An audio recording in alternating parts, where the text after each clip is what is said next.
Hello दोस्तों, यदि आप हमारे चैनल से नए जुड़े हैं तो हमारे चैनल एवी लाइव को सब्सक्राइब जरूर करें और अपने दोस्तों में शेयर करें।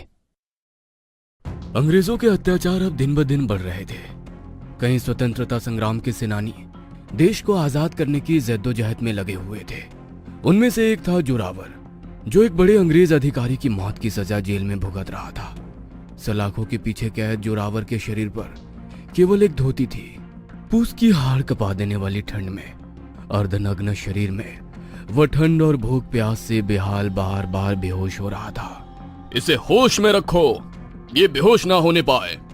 सूबेदार के कहने पर सैनिकों ने बाल्टी भर ठंडा पानी उसके शरीर पर डाल दिया। वह दर्द से चीख पड़ा। उसकी हालत पर सूबेदार ने उसकी गर्दन पकड़कर दबाई और गुस्से में बोले, इसे सिर्फ इतना ही खाना और पानी देना, ना तो ये जी पाए और ना ही मर पाए। इतना कहकर वो वहां से चले गए।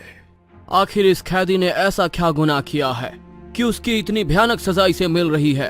तुम्हें नहीं मालूम, इसने सरकार पर हमला किया और वो अब इस दुनिया में नहीं रहे। वो तो केवल एक मौत थी, चाहे मुझे मौत भी क्यों ना आ जाए। माँ भारती से गद्दारी करने वालों को सजा जोरावर जरूर देगा। जिंदा रहेगा तो ही तू किसी को मारेगा। तुझे इतनी भयानक मौत मिलेगी कि तेरी आत्मा एक पल के लिए भी इस धरती पर नहीं रुकेगी। तुम लोगों ने हिंदुस्तानियों को बहुत कमजोर समझ रखा है। ये जोरावर मर जाएगा, मगर इसकी आत्मा हिंदुस्तान के साथ धोखा करने वालों को कभी माफ नहीं करेगी। अंग्रेजों के अत्याचार के आगे जोरावर का शरीर जवाब दे गया, मगर आत्मा आज भी उसी जेल में है। देश आजाद तो हो चुका है, मगर आज भी कई लोग देश के साथ गद्दारी करते हैं। ऐसे ही गद्दारी विधायक गजेंद्र सिंह ने की है। जनता का पैसा जो जनता की भलाई में लगना था, वो खुद हजम कर गए। देखिए, ईडी के लोग उन्हें लेकर आ रहे हैं। सर, आप पर जो इल्जाम लगाए गए हैं, क्या वो सच है? आपने जनता का पैसा हजम कर लिया? आप और ईडी वाले कौन होते हैं ये तय करने वाले कि मैंने जनता का पैसा खाया है? माननीय अदालत को ये तय करने दिया जाए। अदालत का जो भी फैसला होगा वो सर आंखों पर। गजेंद्र को जेल के उसी बैरिंग में रखा जाता है जहां पर कभी जोरावर को रखा गया था।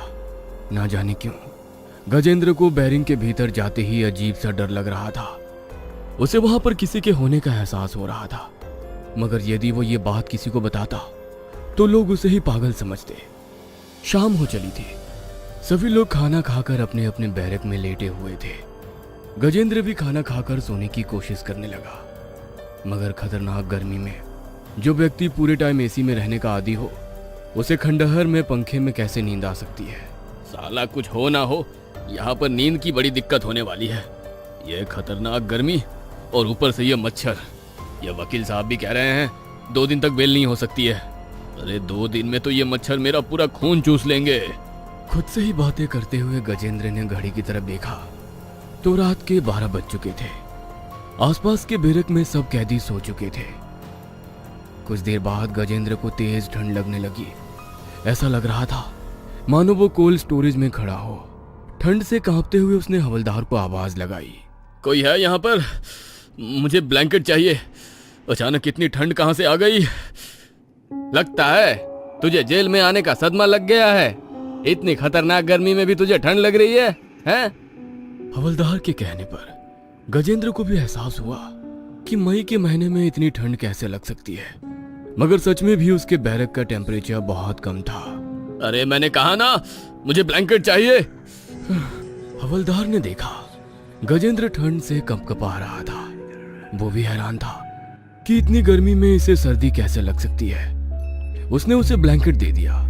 ब्लैंकेट होने के बाद भी गजेंद्र को बहुत ठंड लग रही थी। रात के करीब 1 बज चुके थे। ठंड के कारण धीरे धीरे गजेंद्र का शरीर नीला पड़ गया। तभी किसी ने उसका ब्लैंकेट खींचकर हटा दिया। जैसे ही उसका ब्लैंकेट हटा, उसे दोबारा ओढ़ने के लिए वो बैठ गया।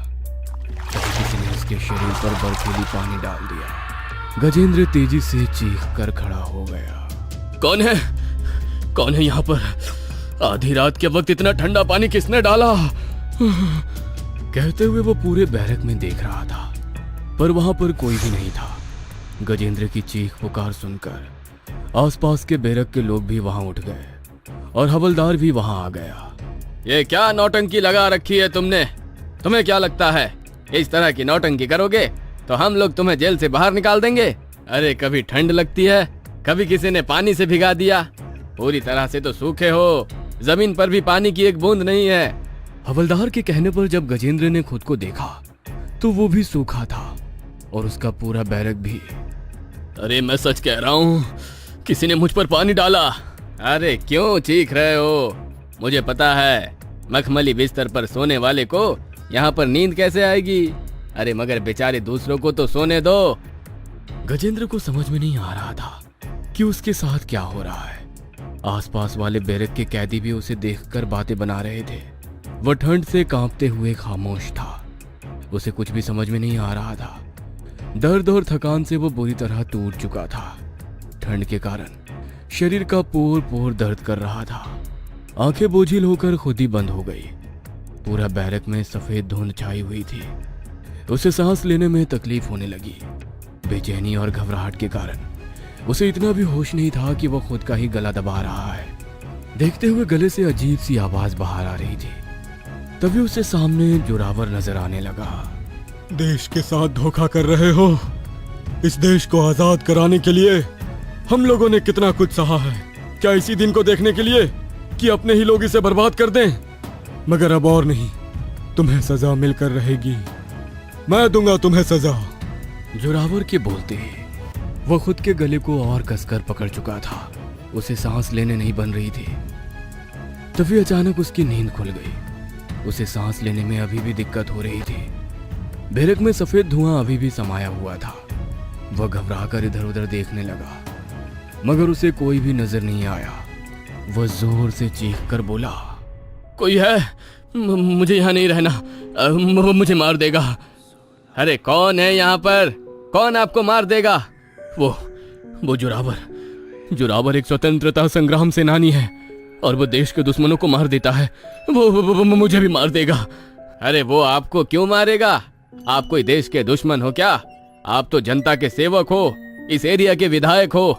नहीं, मैं जनता का सेवक नहीं हूँ। मैंने इस देश के साथ गद्दारी की है। वो मुझे मार दे, इससे पहले मुझे यहाँ से ले जाओ। मैं अपना गुनाह कबूल करता हूँ। अरे आपने अपना गुनाह तो कबूल कर लिया, मगर आपके यहाँ से निकलने के लिए सुबह होने तक का इंतजार करना पड़ेगा। मगर मैं सुबह तक जिंदा नहीं रहूंगा। तुम्हारा दिमाग ठिकाने नहीं है। अरे बंद बैरक में कोई भी तुम्हें आकर नहीं मारेगा। इतना कहकर वो हवलदार वहां से चला जाता है। मगर विधायक के मन में अभी भी जोरावर का डर था। वह डर कर एक कोने में बैठा था।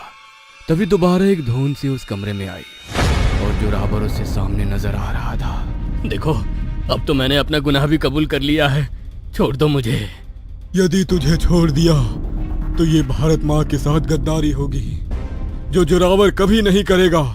तेरी मौत आज रात तय है। जोरावर के कहते ही कमरे में धुंध भर गई और कमरा बहुत ठंडा हो गया।